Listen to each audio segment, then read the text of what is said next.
શું તમે આ વર્ષે અમરનાથ યાત્રાએ જવાનો પ્લાન બનાવી રહ્યા છો? તો મહત્વપૂર્ણ જાણકારી આપના માટે લઈને આવી છું. આપને ખ્યાલ જ હશે કે 3 જુલાઈથી અમરનાથ યાત્રાની શરૂઆત થઈ રહી છે અને 9મી ઓગસ્ટ સુધી આ યાત્રા ચાલશે. એટલે કે 38થી 39 દિવસ સુધી ભક્તો બાબા બર્ફાનીના દર્શન કરી શકશે.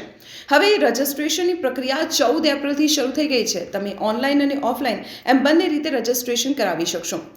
કેવી રીતે રજિસ્ટ્રેશન કરાવશો તેની હું જાણકારી આપને આપીશ, પરંતુ આપને એ પહેલાં જણાવી દઉં કે રજિસ્ટ્રેશન કરાવતી વખતે આપની પાસે આપનું આધાર કાર્ડ અને હેલ્થ સર્ટિફિકેટ હોવું ખૂબ જ જરૂરી છે.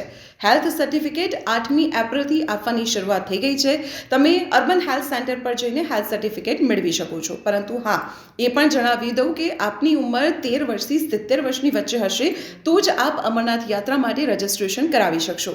હવે વાત કરી લઈએ રજિસ્ટ્રેશનની પ્રક્રિયાની. જો ઓફલાઈનની વાત કરું તો દેશભરની 533 રાષ્ટ્રીયકૃત બેંકોની શાખાઓમાં આપ રજિસ્ટ્રેશન કરાવી શકો છો. તેના માટે yes bank, Jammu and Kashmir bank, PNB bank અને સ્ટેટ બેંકની શાખાઓમાં સુવિધા ઉપલબ્ધ છે.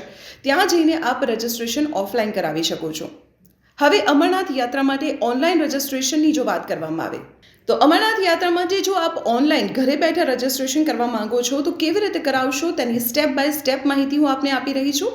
નોટ ડાઉન કરી લેજો. તેના માટે તેની ઓફિશિયલ વેબસાઇટ પર આપે જવું પડશે. તેની ઓફિશિયલ વેબસાઇટ છે શ્રી અમરનાથજી શ્રાઇન બોર્ડ. જી હા, આ વેબસાઇટ આપ નોટ ડાઉન કરી લો. તેની પર જઈને ઓનલાઈન સર્વિસીસ પર ક્લિક કરવાનું રહેશે. ત્યારબાદ યાત્રા પરમિટ રજિસ્ટ્રેશન ઓપ્શનને પસંદ કરો. તમામ ગાઈડલાઈન અહીં વાંચી લો. શું કરવું અને શું ના કરવું તેના વિશે ડિટેલમાં જાણકારી આપેલી છે. ત્યારબાદ નીચે આઈ અગ્રીના બોક્સ પર ક્લિક કરો અને પછી રજિસ્ટર પર ક્લિક કરી દો. હવે તમારી સામે સ્ક્રીન પર એક ફોર્મ દેખાશે જે તમારી પર્સનલ ડિટેલ્સનું ફોર્મ છે.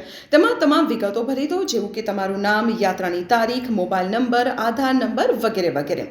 સાથે જ તમારે પાસપોર્ટ સાઇઝનો ફોટો પણ અપલોડ કરવાનો છે અને આ ઉપરાંત તમારા હેલ્થ સર્ટિફિકેટની કોપી સ્કેન કરીને અહીં અટેચ કરો. ઓટીપી દ્વારા તમારા મોબાઈલ નંબરને વેરીફાઈ કરો. બસ આટલું કરતાની સાથે જ તમે 2 કલાકની અંદર પેમેન્ટ માટેની એક લિંક મળી જશે. આ લિંક પર ક્લિક કરી 150 રૂપિયા જે રજિસ્ટ્રેશન ફી છે તે પે કરી દો. આ પેમેન્ટ થતાની સાથે જ તમારું રજિસ્ટ્રેશન સક્સેસફુલ થઈ જશે અને જેવું રજિસ્ટ્રેશન સક્સેસફુલ થશે તે સાથે તમે પોર્ટલ પરથી યાત્રા રજિસ્ટ્રેશન પરમિટ ડાઉનલોડ કરી શકશો.